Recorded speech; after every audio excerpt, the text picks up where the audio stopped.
مساء الخير، مساء الجمال على احلى عيون بتشوفنا دلوقتي. ما جيت لكمش بقى فيديوهات بقالي فتره علشان كان عندي برد وكنت تعبانه بقى، والحمد لله بقيت احسن دلوقتي. طبعا كان عندي بقى كيس لحمه في الفريزر وقلت ما اطلعه واعمل لكم بقى ايه طاجن لحمه كده بالفاصوليا والطماطم عليه كده، واي حاجه كده جنان. وعملت بقى ايه طاجن رز، ومعانا عملنا بقى برضو اللحمه شويه كده من اللحمه عملناهم في الشوربه. شايفين بقى الجمال، شايفين الطعامة. مش عايزه اقولكم بقى كان طعم الاكل كان عامل ازاي. يلا بينا بقى ندخل على الطريقه وعملنا الاكل ازاي.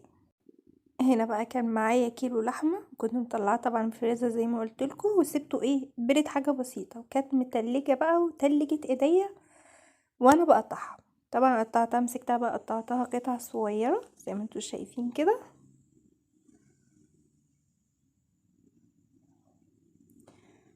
معلش بقى بعتذر عن الصوت اللي انتوا سامعينه ده، لو في وش كده شوية في ناس عمالة بتعمل بالصاروخ فعاملة دوشة كده ضوضاء. هنا بقى حطيت اللحمة بعد ما قطعتها، طبعا سبت حتة كده علشان ايه الشوربة اللي هنعملها. هنا ضفت عليها بقى شوية الفلفل وشوية البهارات اللي هم السبع بهارات وشوية الملح على اللحمة كده. ومسكت بايدي كده بقى ايه قلبت اللحمة كده ببعضيها. ومسكت بقى بصلتين كده محترمين ومسكتهم قطعتهم قطع صغيرة.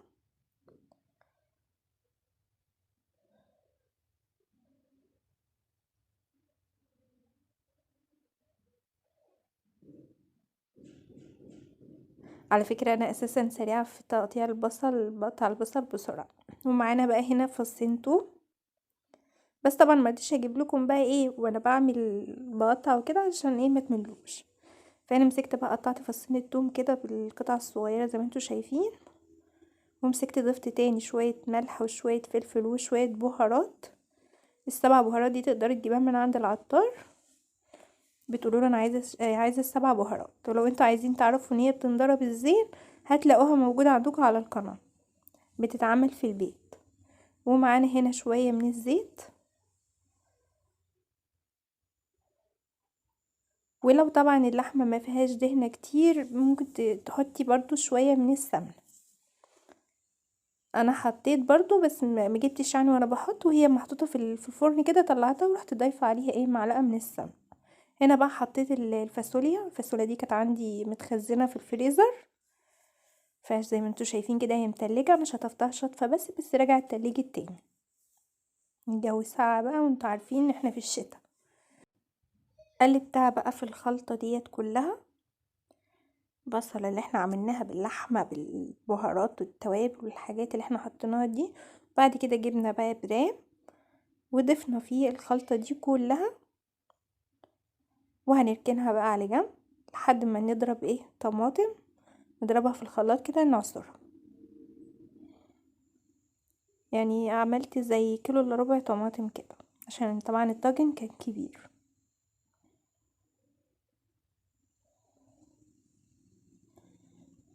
انا بقى كمان هنا بقى ايه ضفت لها شويه ميه علشان اعرف اضرب الطماطم، وعايزاها تبقى خفيفه مش تقيله. هنا بعد ما عصرتها بقى همسكها ايه اصفيها الاول. انا بحب اصفي الطماطم، اي طماطم بعملها للاكل بحب اصفيها الاول من القشر اللي فيها. هنزل بقى بعصير الطماطم ده في البرام كده علشان بقى ايه هنقلبه كده تقليبه وندخله بقى الفرن. طبعا انا مسخنه الفرن قبليها عشان تستوي بسرعه. وبغطيها طبعا كويس بحكام، لو انتوا عندكم غطا او ورق سوليفان حراري ممكن تغطوا بيها. انا بقى دخلتها كده الفرن. ندخل بقى على برام الرز. انا كنت معيره الاول، عامله المعيار بتاعه.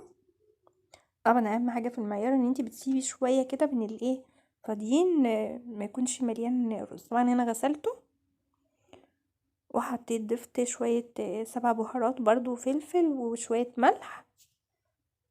مسكتهم كده قلبتهم كده كويس. وبعد كده بقى مسكت البرام زي ما انتوا شايفين كده. يعني انا مش محتاجة اشرح لكم، يعني كل حاجة مشروحة قدامكم.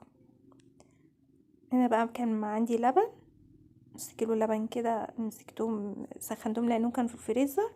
بعد كده بقى اكملهم بشويه الميه، واقلب بقى الرز كده، وما اسويه كده ما ايه، سوي واحد. وبعد كده بقى ايه، ادخله الفرن جنب كده ايه الطاجن الكبير اللي انا عامله فيه الفاصوليا، عشان بقى كله يستوي مع بعضه.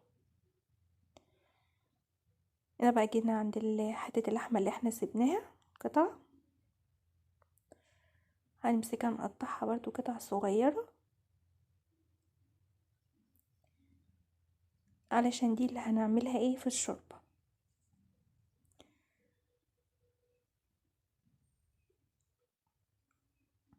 اروح بقى حله على نار،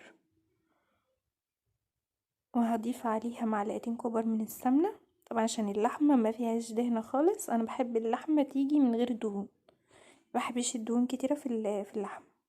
لو انتوا عندكم الدهنه او كده ممكن ايه، تخلوها تتحمر الاول كده في الحله، تهدولها النار خالص لحد ما تصفي الدهنه القدام اللي فيها. هنا طبعا ايه، شوحتها كده تشويحه في السمنه كده، اول السمنه ما بدات تسيح، بدات ان انا اشوحها وايه، وافضل اقلب فيها لحد ما تتشوح كويس. بعد كده ضفت عليها السبع بهارات والفلفل برضو وشويه من الملح، وقلبتهم كده. مش عايزه اقولكوا ريحه بقى، ريحه الاكل خطيره، التشويحه ديت بتخلي ريحه الشوربه جميله جدا. هغطيها بقى واسيبها يا دوبك حاجه بسيطه لحد ما غسلت البصله وغسلت طماطميه، وابدا بقى ان انا اخرطها كده عليها.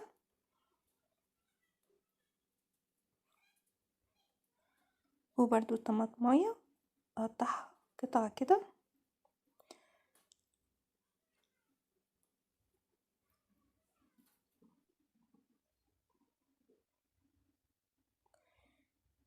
وهغطيها بقى واسيبها كده على نار هاديه تشوح كده شويه لحد الطماطم والبصل كده ما يستوي، واللحمه تنزل الميه اللي فيها.